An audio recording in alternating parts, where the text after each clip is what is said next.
स्वयंपाकात स्वादाची जान, डीएम मसाले तुमच्या घराची शान. छत्रपती शासन महिला गृह उद्योग कबनूर इचलकरंजी घेऊन येत आहेत अस्सल परंपरेची मराठमोळी चव म्हणजेच डीएम मसाले. मटन मसाला, चिकन मसाला, धणे पावडर, गरम मसाला, बिर्याणी मसाला, तिखट चवदार मसाले आणि चटणी म्हणजेच डीएम मसाले.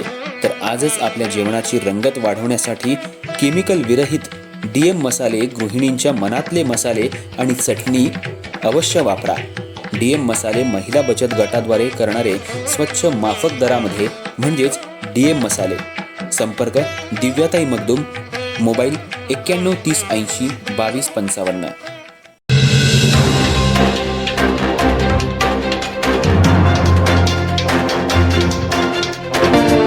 नमस्कार, मी तेजस्विनी मगदूम. एम मराठीमध्ये आपल्या सर्वांचं स्वागत आहे. पाहूयात ठळक घडामोडी. इचलकरंजी शहरातल्या मेन रोडवर असलेल्या उपवन हॉटेलसमोर एका स्विफ्ट कारनं रस्त्यावर असलेल्या 4 वाहनांना धडक दिली.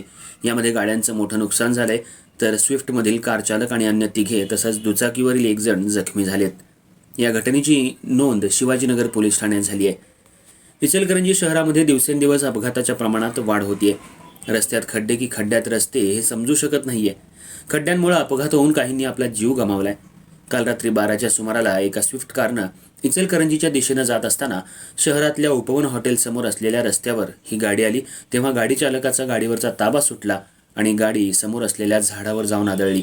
तिथंच असलेल्या 4 दुचाकी पार्किंग केलेल्या गाड्यांना या स्विफ्ट कारनं जोराची धडक दिली. यात 4 दुचाकी आणि 1 सायकलचं मोठं नुकसान झाले. तसंच हॉटेल बंद करून जात असताना दुचाकीवरील एकाला धडक बसल्यामुळं तोही गंभीर जखमी झालाय. तर स्विफ्ट कार समोर असलेल्या झाडाला जाऊन धडकल्यामुळं गाडीचंही मोठं नुकसान झाले. गाडीतील असलेले 2 जण जखमी झालेत. यामध्ये ड्रायव्हर आणि ड्रायव्हरच्या साईडला बसलेल्या व्यक्तीला किरकोळ दुखापत झाली आहे.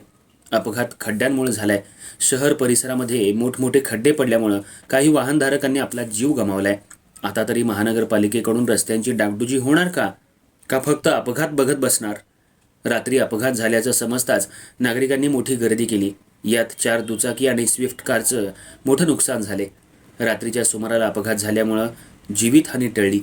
या अपघातामुळे काही काळ वाहतूक विस्कळीत झाली होती. अपघात झाल्याचं कळताच शिवाजीनगर पोलिसांनी येऊन पाहणी केली आणि रस्त्यावरील वाहनं बाजूला केली आणि वाहतूक सुरळीत केली. तसंच गुन्हाही दाखल केलाय.